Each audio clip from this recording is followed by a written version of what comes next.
Happy Lou Day.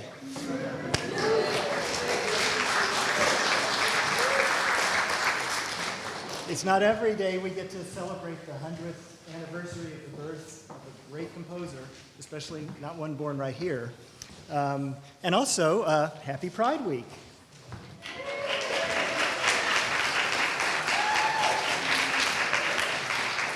It's no accident that your programs are rainbow colored. Lou Harrison was one of the loudest and outest and proud gay people I've ever known, and he was that way back in the 30s. So it's really appropriate to honor him during Pride Week.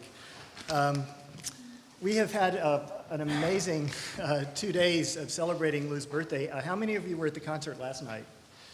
Wow, that's good. And how many this afternoon? We had a full house this afternoon, and then this morning we had a symposium. I know some of you were at that as well. That is a testament to the great work of two people in particular, Professors Bonnie Miksch and Jelena Schiff, who have built a real community. We talked about this morning as a theme. They built a real community around Lou Harrison's music. It's not just concerts. They've involved the whole Portland State community, the faculty, the students, and they've just brought all these people into a community around a composer whose really his whole life was about community. Playing in community ensembles when he was in percussion ensemble in San Francisco in the 30s and 40s, playing in a Chinese music trio, playing at a little community restaurant and bookstore in the 50s. And then the ultimate community for Lou was playing in the gamelan and composing in the gamelan. All that community gave him the most pleasure of making music. And I think this weekend, thanks to Bonnie and Jelena, we've brought a lot more people from his hometown back into Lou's community. So let's thank them.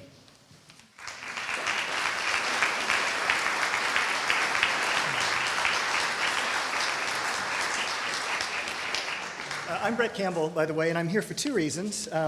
One, I recently co-wrote this book, this new biography of Lou Harrison, just came out last month, available for purchase right outside. And with my co-author, he and I will both sign it, Bill Alvis, composer and music professor from California. And in this endlessly fascinating book, you will find many tidbits about Lou Harrison's life. One of those tidbits is he was a little bit of a technophobe. He decried the electrical umbilicus that kept us all wired. And he was, a big fan of acoustic music, natural tunings, nature. He died in 2003, a little bit before these came along. So I think we should honor Lou's technophobia by turning off our cell phones. The other reason I'm here is I'm playing in the band in the second half with Venerable Showers of Beauty. And if those of you who were here last night thought the stage was full of instruments, wait till we all get there, and yeah. And most of these instruments actually belong to Portland State. And there you go. Yep, thank you. Very good. Thank you for the demo. And they belong to Portland State through the efforts really of two people, Bonnie Miksch and Brian Johansson, who was the director of the School of Music before Bonnie was.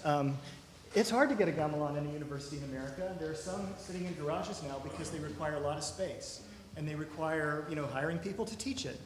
And Brian made that happen. Brian signed the checks, signed the papers and all. So I'm really, really glad that he's also participating in this concert tonight. And he's going to play guitar on some Lou Harrison pieces, along with Damon Flick, a student who's going to read some letters. Brian's going to play a piece called Music for Bill and Me, and Bill was Bill Colvig, Lou Harrison's life partner, and Damon's going to read a letter that Lou wrote about Bill. So please welcome Brian Johansson and Damon Flick.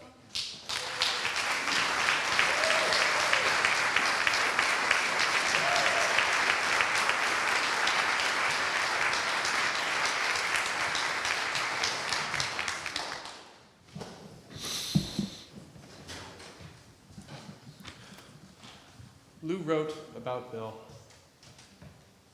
Bill and I were together for 33 years. We met in 1967 at San Francisco's Old Spaghetti Factory, at Donald Pippin's performance of my music. and were together until he died on March 1st, 2000. Here's a poem that Lou wrote about Bill. This man, with whom I've lodged and loved for a quarter century in troubled pleasure, endures. Though now his age, as mine does, turns up streaks of pain, and sometimes communication lapses, still, Bill and I enjoy our continued living, complaints and quarreling, mooning, hugging. And this is Lou's letter to Bill. I review in my heart some of our beautiful lovings. I see the beauty of your person. I smell the incense of you. I remember sweet, warm hair and flesh, your manhood, your lovely face and eyes, and smiles and kisses, the odd, bouncing, bow-legged way you walk, the melodious voice, and much else. And I am warm, and I am happy, and I remember you close. Ingolf Dahl and others were right, I think. We very likely were made for one another.